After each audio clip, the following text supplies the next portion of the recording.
हूं आपके माध्यम से कि मैं वाहिद आदमी हूं इस सदन में जिसमें वन मैन कमेटी आपके द्वारा बनाई गई सरकार के, और मैं उसमें पेश हुआ 123 प्रॉपर्टी में।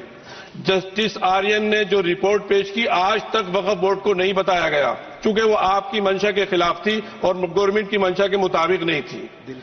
123 प्रॉपर्टी में जब मंशा के खिलाफ हमारे नहीं आई, मंशा के मुताबिक नहीं आई, तो हमने 2 मैन कमेटी बनाई, और 2 मैन कमेटी ने भी कोई रिपोर्ट वक्फ बोर्ड को नहीं दी, जबकि वक्फ एक्ट जो है 1995 जो है वो पार्लियामेंट से पास शुदा है कि हम पार्लियामेंट के जो एहतराम है उसका नहीं कर रहे, उसके हुकूक का।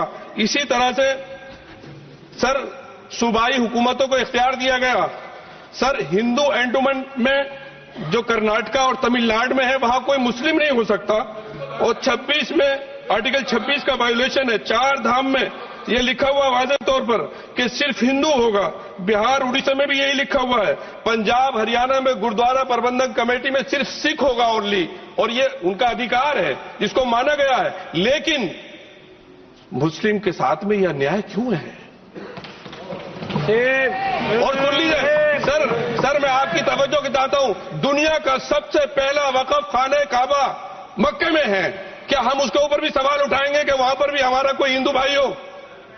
हम अपने वकार को, अपनी इज्जत को, अपने मुल्क की अपने शान को, अपने संविधान को खुद अपने पैरों तले रौंद रहे हैं। और वक्फ एक मुसलमानों का मजहबी अमल है, एक मजहबी फरीजा है। इससे उनको महरूम कॉन्स्टिट्यूशन के जरिए से भी कोई ताकत नहीं कर सकती। सर ये हम बहुत बड़ी गलती करने जा रहे हैं, जिसका खुमियाजा हमें अभी नहीं सदियों तक हम भुगतते रहेंगे, क्योंकि हम खुद अपने कॉन्स्टिट्यूशन को, संविधान को, उसकी पामाली कर रहे हैं। अगर हमें इस सिलसिले में मैंने सर पूरा मैंने उसको मध्यम से पढ़ा है, और मैंने पूरी 40 तरामीम जो उसमें गलत है उसको लिखकर जो है वो मैं लेकर आया हूं।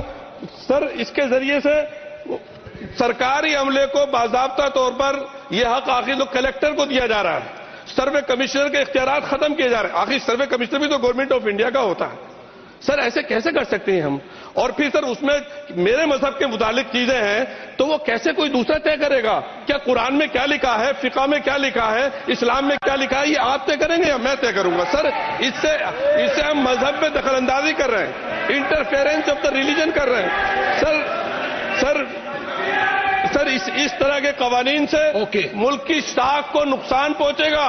कॉन्स्टिट्यूशन की स्पिरिट हम खत्म कर देंगे, और अगर ये होगा तो कोई भी अकलियत, कोई भी माइनॉरिटी अपने आप को हिंदुस्तान में सेफ नहीं करेगी। पिछले दिनों सिखों के साथ भी ये हुआ, और कुछ ईसाई भाइयों के साथ भी इस तरह के वाकयात हुए हैं, जिसकी वजह से सब लोग अपने आप को असहाय महसूस कर रहे हैं। 10 साल से जो मुल्क में माइनॉरिटीज के साथ, उनके हुकूक के साथ, उनके रिलीजन फ्रीडम के साथ जो खिलवाड़ किया जा रहा है, उससे रूह कांप जाती है। और ऐसा महसूस होता है कहीं ऐसा ना हो कि जनता इन हुकूक के लिए, कॉन्स्टिट्यूशन को बचाने के लिए दोबारा सड़कों पर आ जाएगी।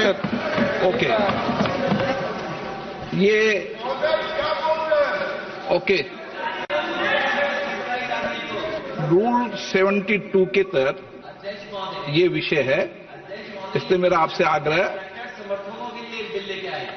मैं इससे आग्रह करता हूं कि संक्षिप्त में अपनी बात को रखें। श्री सुदीप बंदोपाध्याय, आपका number. Sir, I will be brief. My constituency is City Kolkata. I have huge number of Muslims and full of Waqf properties and everything. I am little aware. I will speak only few